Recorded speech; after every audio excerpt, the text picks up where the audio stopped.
पुरी का जगन्नाथ मंदिर। लेकिन क्या आप जानते हैं, इस मंदिर की तीसरी सीढ़ी सीधा आपको यमलोक ले जा सकती है। कहते हैं भगवान से यमराज ने कहा, प्रभु अब कोई यमलोक नहीं आ रहा। भगवान मुस्कुराए और बोले, अब से तीसरी सीढ़ी तुम्हारी होगी यमशिला। जो लौटते समय इस पर पैर रखेगा उसका पुण्य समाप्त। इसलिए मंदिर में प्रवेश तो यमशिला से होता है, लेकिन वापसी दूसरी दिशा से। और तीसरी सीढ़ी आज भी काली रंग की है ताकि भक्त पहचान सकें। ये सिर्फ एक सीढ़ी नहीं, ये पाप और पुण्य की रेखा है। अगर आपने इस रहस्य को दिल से महसूस किया। जगन्नाथपुरी में दर्शन से भी ज्यादा महत्व है वहाँ के प्रसाद का।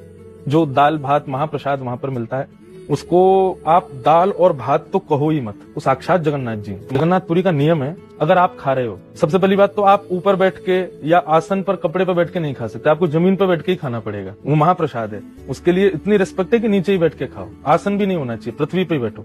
दूसरी बात, पत्तल में खाओ, केले के पत्ते पे खाओ, या फिर वो मिट्टी के जो हंडी होती है जिनमें बनता है, वही थोड़ा सा मिल जाए उसमें मिला के खाओ। आप जब खा रहे हो और आपकी थाली में से अगर कोई और आके खाना चाहे तो आप रोक नहीं सकते, नहीं तो पाप लगेगा। इसलिए मैं सबसे प्रार्थना करता हूँ, जगन्नाथपुरी जाओ।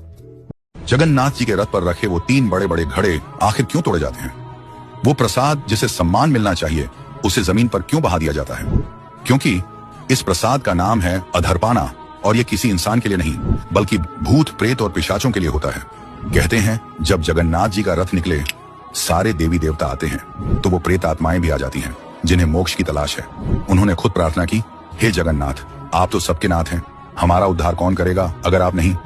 इसलिए हर साल 9 घड़े 3 बलराम जी के रथ पर, 3 सुभद्रा जी के और 3 जगन्नाथ जी के रथ पर रखे जाते हैं। ये आदेश जगन्नाथपुरी से जरूर लेकर आएं यह 2 चीजें। श्री विष्णु की होगी विशेष कृपा, धन संपदा की होगी प्राप्ति।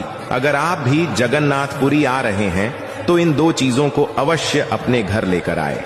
तो दोस्तों आइए जानते हैं वह 2 शुभ चीजें।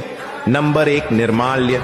भगवान जगन्नाथ से एक प्रकार सूखा चावल मिलता है जिसे निर्माल्य कहते हैं। यह मंदिर के अंदर भी मिलता है और बाहर भी मिल जाता है। इसे एक लाल रंग की पोटली में दिया जाता है।